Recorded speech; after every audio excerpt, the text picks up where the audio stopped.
జనవరి 30, 1948 రోజున నాథూరామ్ గాడ్సే మహాత్మా గాంధీని కాల్చి చంపాడు. అయితే గాంధీ గారిని చంపిన నాథూరామ్ గాడ్సే ఒకప్పుడు గాంధేయవాది.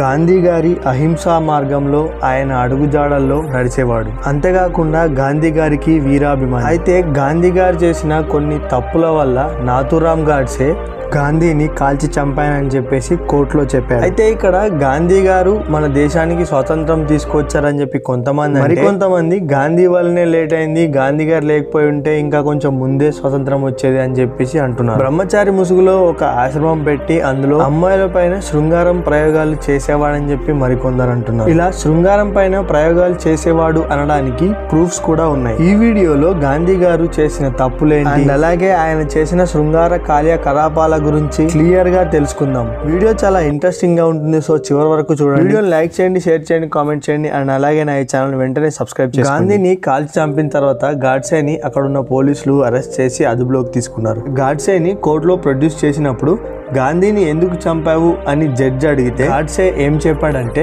నేను మహాత్మా గాంధీ గారికి పెద్ద ఫ్యాన్, గాంధీ గారు అంటే నాకు చాలా ఇష్టం, కానీ ఆయన చేసిన కొన్ని పనులు నాకు నచ్చలేదు, అందుకే కాల్చి చంపేశాను అని చెప్పాడు. గాంధీ గురించి చెప్తూ అతను అహింస మార్గంలో వెళ్ళడం నాకు నచ్చలేదు. అహింస అనేది కొంతవరకు ఓకే, కానీ లిమిట్ క్రాస్ అయిన తర్వాత అహింసను మార్చుకోవాలి. గాంధీ గారు ఈ అహింసను పక్కన పెట్టుంటే భగత్ సింగ్ ని ఉరి తీసినప్పుడే మన దేశానికి స్వతంత్రం వచ్చేది అని చెప్పాడు. గాంధీ గారి అహింస వల్ల మనకు స్వతంత్రం రాలేదు. రెండవ ప్రపంచ యుద్ధంలో హిట్లర్ దెబ్బకు తట్టుకోలేక మా దేశాన్ని మేము కాపాడుకోలేకపోతున్నాం, ఇంకా ఇండియాని ఏం రూల్ చేస్తామని ఎంతో మంది ఇండియన్ సోల్జర్స్ రెండవ ప్రపంచ యుద్ధంలో ఇంగ్లాండ్ తరఫున పోరాడి తమ ప్రాణాలను అర్పించారు. కాబట్టి మన దేశానికి స్వాతంత్రం వచ్చింది. ఇండియాకి స్వాతంత్రం వచ్చిన తర్వాత పాకిస్తాన్ ఇండియా నుంచి వేరైపోయినాక ఇండియా వాళ్ళు పాకిస్తాన్ కి ఇవ్వాల్సిన 50 కోట్ల రూపాయలను పాకిస్తాన్ కాశ్మీర్ పై యుద్ధం చేసి కాశ్మీర్ ను ఆక్రమించిందని చెప్పేసి ఆపేశారు. కానీ గాంధీ గారు మాత్రం వాళ్ళకి ఇవ్వాల్సిన డబ్బులు ఎలాగైనా ఇచ్చేయాలని చెప్పేసి ఇండియన్ గవర్నమెంట్ కి వ్యతిరేకంగా పోరాడాడు.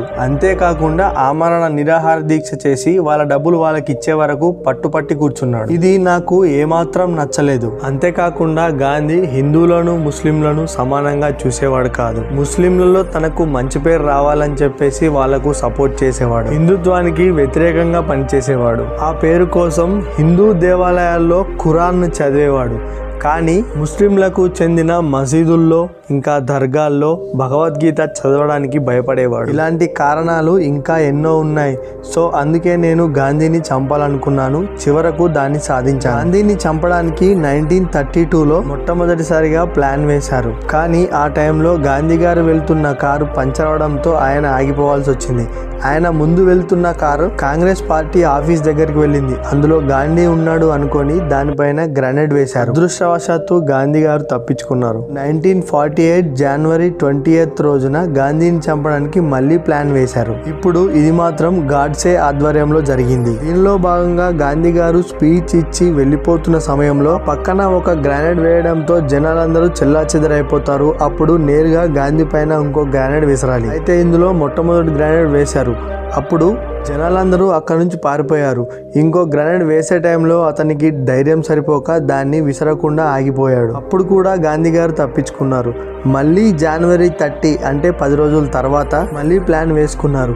గాంధీ గారు ప్రేయర్ మీటింగ్ కి వచ్చేటప్పుడు ఆ రోజు 10 నిమిషాలు లేట్ అయింది. ఆ కంగారులో త్వరగా వస్తుంటే కాకి బట్టలు వేసుకున్న ఒక ఆయన గాంధీ ముంగడికి వచ్చి నమస్కరించాడు. పక్కనే ఉన్న అమ్మాయి ఒప్పుకోండి ఇప్పటికి లేట్ అయింది అనేలోపే గాడ్సే తన పాకెట్ లో ఉన్న గన్ తీసి పాయింట్ బ్లాంక్ లో పెట్టి 4 బుల్లెట్లను మహాత్మా గాంధీ గారి గుండెల్లో దింపాడు. ఎట్టకేలకు ఈసారి గాంధీని చంపడంలో నాథూరామ్ గాడ్సే సక్సెస్ అయ్యాడు. గాంధీ ఆశ్రమంలో అమ్మాయిలతో సెక్స్ ఎక్స్పెరిమెంట్ చేసేవాడు. అమ్మాయిలతో కలిసి నగ్నంగా పడుకోవడం, తన సొంత మనవరాలతోనే నగ్నంగా బట్టలు లేకుండా పడుకునేవాడు. అన్నింటి గురించి సంపూర్ణ గాంధీ వాంగ్మయ్ అనే ఒక పుస్తకంలో రాసి ఉంది.